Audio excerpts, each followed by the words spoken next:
ರಾಜ್ಯದಲ್ಲಿ ಕಾಡ್ತಾ ಇದೆ ಹೃದ್ರೋಗ ತಜ್ಞರ ಕೊರತೆ. ಸರ್ಕಾರಿ ಆಸ್ಪತ್ರೆಗಳಲ್ಲಿ ಬೇಳೆಣಿಕೆಯಷ್ಟು ವೈದ್ಯರು, ಹೃದಯ ಚಿಕಿತ್ಸೆಗಾಗಿ ಇರುವುದು ಕೇವಲ 7 ಆಸ್ಪತ್ರೆಗಳು ಮಾತ್ರ. ಕೆಲ ಜಿಲ್ಲೆಗಳಲ್ಲಿ ಸರ್ಕಾರಿ ಹೃದ್ರೋಗ ಆಸ್ಪತ್ರೆಗಳೇ ಇಲ್ಲ. ವೈದ್ಯಕೀಯ ಶಿಕ್ಷಣ ಇಲಾಖೆ ಅಧೀನದಲ್ಲಿ 7 ಹೃದ್ರೋಗ ಆಸ್ಪತ್ರೆಗಳಿವೆ.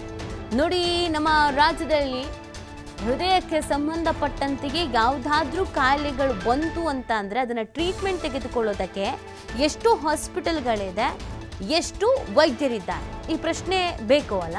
ಯಾಕಂದರೆ ಈಗ ಹಾರ್ಟ್ ಅಟ್ಯಾಕ್ ಕೇಸಸ್ಗಳು, ಹೃದ್ರೋಗ ಸಮಸ್ಯೆಗಳು ಹೆಚ್ಚಾಗಿ ಕಾಣಿಸ್ಕೊಳ್ತಾ ಇದೆ. ಹೀಗಿರಬೇಕಾದ್ರೆ ಕೇವಲ 7 ಆಸ್ಪತ್ರೆಗಳು ಇದೆ ಅನ್ನುವಂಥ ವಿಚಾರ. ಕೆಲ ಜಿಲ್ಲೆಗಳಲ್ಲಿ ಸರ್ಕಾರಿ ಹೃದ್ರೋಗ ಆಸ್ಪತ್ರೆಗಳೇ ಇಲ್ಲ. ರಾಜ್ಯದಲ್ಲಿ ಅಕ್ಷರಶಃ ಹೃದ್ರೋಗ ತಜ್ಞರ ಕೊರತೆ ಅನ್ನೋದು ಎದ್ದು ಕಾಣಿಸ್ಕೊಳ್ತಾ ಇದೆ ಅನ್ನೋದು ಗೊತ್ತಾಗ್ತಾ ಇದೆ. ಇದಕ್ಕೆ ಸಂಬಂಧಪಟ್ಟಂತೆ ಸರ್ಕಾರ ಗಮನ ಹರಿಸಬೇಕಾಗತ್ತೆ, ಸೀರಿಯಸ್ ಆಗಿ ವರ್ಕ್ ಮಾಡಬೇಕಾಗತ್ತೆ. ಯಾವ್ದ್ಯಾವುದಕ್ಕೂ ಅನುದಾನಗಳು ಬಿಡುಗಡೆ ಆಗುತ್ತೆ, ಯಾವ್ದ್ಯಾವುದೋ ಯೋಜನೆಗಳು ಅಂತ ಘೋಷಣೆ ಮಾಡ್ತಾರೆ. ಇದು ಅತ್ಯವಶ್ಯಕ ಅಲ್ವಾ? ಇದ್ರ ಬಗ್ಗೆ ಹೆಚ್ಚಿನ ಗಮನ ಹರಿಸಬೇಕು. ನೋಡಿ, ಹಾಗಿದ್ರೆ ಎಲ್ಲೆಲ್ಲಿ ಚಿಕಿತ್ಸೆ ಸಿಗ್ತಾ ಇದೆ ಅಂತ ನಾವು ನೋಡೋದಾದರೆ, ಬಳ್ಳಾರಿ ಮೆಡಿಕಲ್ ಕಾಲೇಜು ಮತ್ತು ರಿಸರ್ಚ್ ಸೆಂಟರ್ನಲ್ಲಿ ಚಿಕಿತ್ಸೆ ಸಿಗುತ್ತೆ.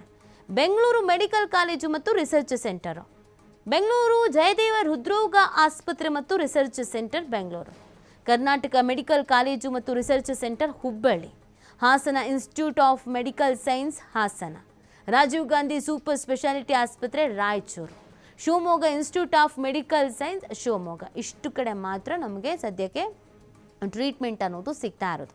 ಇಷ್ಟು ಕಡೆ ಮಾತ್ರ ಹಾಸ್ಪಿಟಲ್ಸ್ಗಳು ಇರುವಂಥ ಹಿನ್ನೆಲೆಯಲ್ಲಿ ಏನಾದರೂ ಹೃದಯಕ್ಕೆ ಸಂಬಂಧಪಟ್ಟಂತೆ